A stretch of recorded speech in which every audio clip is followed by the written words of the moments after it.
कर लेते हैं एक और इलेक्ट्रोफिलिक सब्स्टिट्यूशन रिएक्शन की बेंजीन में, that is sulphonation in benzene. अच्छा, यहाँ बता दूँ कि मॉडर्न सल्फोनेशन स्पेल में अब सल्फ़र के लिए पीएच की साउंड नहीं इस्तेमाल होती बल्कि एफ़ की साउंड इस्तेमाल होती है। ठीक है, तो कई जगह पे हो सकता है मैं भी कहीं लिखूँ तो एफ़ पीएच की जगह एफ़ लिखूँ, तो माइंड ना कीजिएगा आप लोग, क्योंकि मॉडर्न केमिस्ट्री में अब हम सल्फ़र को पीएच की जो एफ़ की साउंड है वो पीएच से नहीं बल्कि एफ़ से ही निकाली जा रही है। ठीक है, अच्छा, तो सल्फोनेशन क्या होती है कि बेंजीन में से हाइड्रोजन एटम की सल्फोनिक एसिड ग्रुप से रिप्लेसमेंट को हम सल्फोनेशन इन बेंजीन कहते हैं। ठीक है, सल्फोनेशन का जो प्रोसेस है वो फ्यूमिंग सल्फ्यूरिक एसिड की मौजूदगी में होता है। अब फ्यूमिंग सल्फ्यूरिक एसिड क्या होता है ये मैं आपको बताती हूँ। सल्फ्यूरिक एसिड और सल्फर ट्राई ऑक्साइड के मिक्सचर को हम फ्यूमिंग सल्फ्यूरिक एसिड कहते हैं। ठीक है, अब मैं भी इसको आपको इक्वेशन के ज़रिए भी बताऊंगी।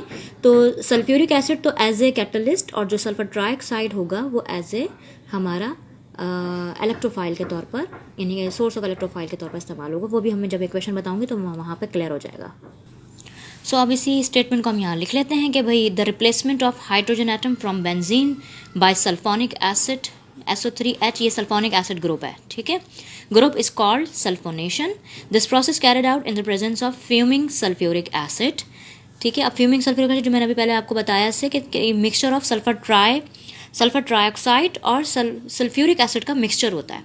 Sulphur trioxide is the source of electrophile. ठीक है, इस मिक्सचर में सल्फर ट्राइऑक्साइड जो है वो सोर्स ऑफ इलेक्ट्रोफाइल है, जबकि सल्फ्यूरिक एसिड जो है वो एज ए कैटलिस्ट के तौर पर इस्तेमाल होगा, जो कि हेल्प करेगा इस सल्फर ट्राइऑक्साइड को प्रोटोनेटेड सल्फर ट्राइऑक्साइड बनने में, और यही हमारा इलेक्ट्रोफाइल होगा और इसी की बेंजीन में रिप्लेसमेंट होगी विद हाइड्रोजन। ठीक है, ये ओवरऑल रिएक्शन की इक्वेशन हो गई कि बेंजीन जो है वो सल्फर ट्राइऑक्साइड और sulphuric acid that is fuming sulphuric acid की मौजूदगी में रिएक्शन करेगा और बेंजीन सल्फोनिक एसिड बन जाएगा।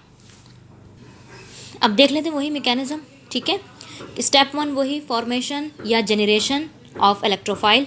तो अब ये कैसे होगा, फ्यूमिंग सल्फ्यूरिक एसिड प्रोवाइड करेगा हमें हमारा इलेक्ट्रोफाइल। फ्यूमिंग सल्फ्यूरिक एसिड वही sulphur trioxide plus sulphuric acid के मिक्सचर को हम इसको हम क्या कहते हैं, फ्यूमिंग सल्फ्यूरिक एसिड। ठीक है, अच्छा, अब ये क्या होगा कि ये जो सल्फर ट्राइऑक्साइड है ये इस सल्फ्यूरिक एसिड से एक प्रोटॉन रिसीव कर लेगा। ठीक है, और प्रोटॉन रिसीव करने पर ये इलेक्ट्रोफाइल बन जाएगा। कैसे, SO3H पॉजिटिव। ठीक है, इसको हम सल्फोनिक एसिड ग्रुप भी कहते हैं और इसके अलावा प्रोटोनेटेड सल्फर ट्राइऑक्साइड भी कहते हैं। मैं यहाँ पर प्रोटोनेटेड सल्फर ट्राइऑक्साइड, मैं यहाँ पर इसको लिख रही हूँ सल्फोनिक एसिड, सल्फोनिक एसिड। ठीक है, अच्छा, यही हमारा क्या है, इलेक्ट्रोफाइल है। और साथ में ये हाइड्रोजन सल्फेट आयन जो है वो रिलीज होगा और ये हमारा प्रोटॉन। ठीक है, अब स्टेप 2 वही कि attack of electrophile and formation of carbocation sigma complex या एरेनियम। ठीक है, ये आ गया हमारा बेंजीन और ये हमारा इलेक्ट्रोफाइल। ठीक है, ये इलेक्ट्रोफाइल अटैक करेगा बेंजीन के ऊपर, तो बेंजीन अपना ये पाई इलेक्ट्रॉन का पेयर इस इलेक्ट्रोफाइल को डोनेट कर देगा। ठीक है, और ये जो इलेक्ट्रोफाइल है ये पेयर ऑफ इलेक्ट्रॉन को एक्सेप्ट करेगा और उसके साथ सिग्मा बॉन्ड बना लेगा। अब उसके बाद जब ये पाई इलेक्ट्रॉन इसको दे देगा, उसके बाद बेंजीन रिंग में क्या सूरत हाल होगी उसको हम रेजोनेंस स्ट्रक्चर से बताएंगे, delocalisation of the carbocation. ठीक है,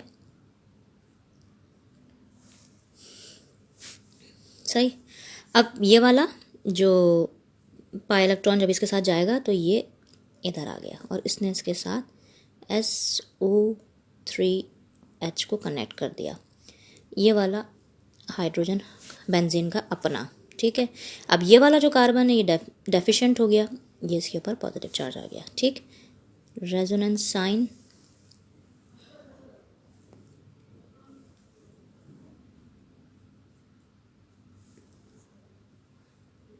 ठीक।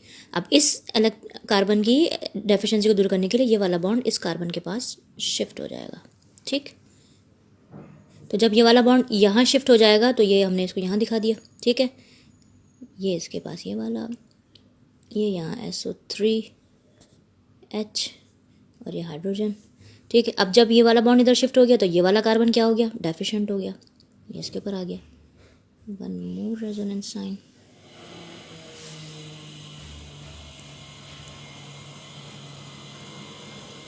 ठीक, अब जब इस कार्बन की डेफिशिएंसी को दूर करने के लिए ये वाला बॉन्ड इस कार्बन पे शिफ्ट हो जाएगा। ठीक, अब जब ये यहाँ शिफ्ट हुआ तो हमने इसको यहाँ बता दिया।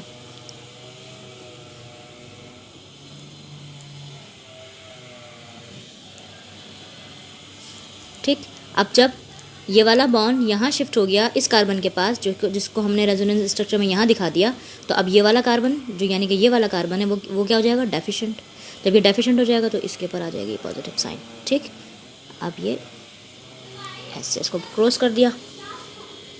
सो यहाँ ये स्टेप 2 कंप्लीट हुआ। अब देखते हैं स्टेप 3। अब स्टेप 3 के elimination of proton and formation of substituted product. तो ये जो रेजोनेंस स्ट्रक्चर बनाए हैं हमने ऊपर, ठीक है, इनमें से कोई एक ले लें, मैं ये वाला ले रही हूँ। ठीक है, तो ये आ गया। अब देखें ये वाला कार्बन क्या है, ये डेफिशिएंट है क्योंकि इसका तो बॉन्ड खत्म हो गया जो कि इसने कार्बन से बनाया हुआ था। अच्छा, ये वाला कार्बन जो है ये sp3 हो गया। अब एक ही रिंग है लेकिन रिंग में कार्बन की नेचर क्या हो गई, 2 कार्बन की नेचर मुख्तलिफ हो गई। एक sp3 बन गया, बाकी 4 sp2 हैं, और ये वाला तो डेफिशिएंट है, इसकी तो एक वैलेंसी ही कम है। ठीक है, तो अब इसकी डेफिशिएंसी को दूर करने के लिए ये वाला इलेक्ट्रॉन पेयर इस कार्बन को शिफ्ट कर देगा बेंजीन, यानी जो जिसके साथ इसने हाइड्रोजन के साथ सिग्मा बॉन्ड बनाया हुआ था वो वाला। अब ये वाला हाइड्रोजन फिर प्रोटॉन की सूरत में बाहर निकल जाएगा।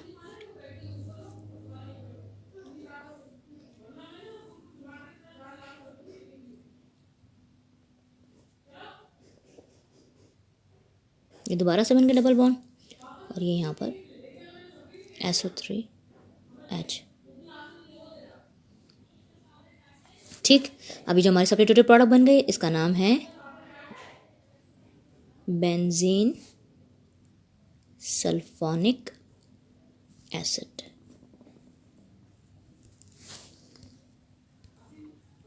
लास्ट स्टेप है जो कि है स्टेप 4, रिकवरी ऑफ कैटलिस्ट। तो जो फर्स्ट स्टेप में हमारे पास सल्फोनेट आयन बना था, ये क्या करेगा, बाइसल्फेट आयन हाइड्रोजन जो यानी कि जो प्रोटॉन की फॉर्म में रिलीज हुआ स्टेप 3 में, उसके साथ रिएक्शन करके फिर से सल्फ्यूरिक एसिड में कन्वर्ट हो जाएगा, और ये रिकवरी हो गई आपकी कैटलिस्ट की। और यहाँ पे आपका मैकेनिज्म भी क्या हो गया, कंप्लीट हो गया। एक्सप्लेनेशन वही, जो वर्डिंग एक्सप्लेनेशन है वो वही करनी है जो आप इससे पहले करते हुए आए हैं, क्लोरोनेशन में, उसके बाद नाइट्रेशन में, और अब सल्फोनेशन में। जस्ट आपने क्या करना है, इलेक्ट्रोफाइल के नेम को रिप्लेस कर देना है बस एक्सप्लेनेशन के अंदर। ठीक है, और जो प्रोडक्ट बनेगी, सब्स्टिट्यूटेड प्रोडक्ट बनेगी, उसका नाम, बाकी सारी वर्डिंग वही रहेगी।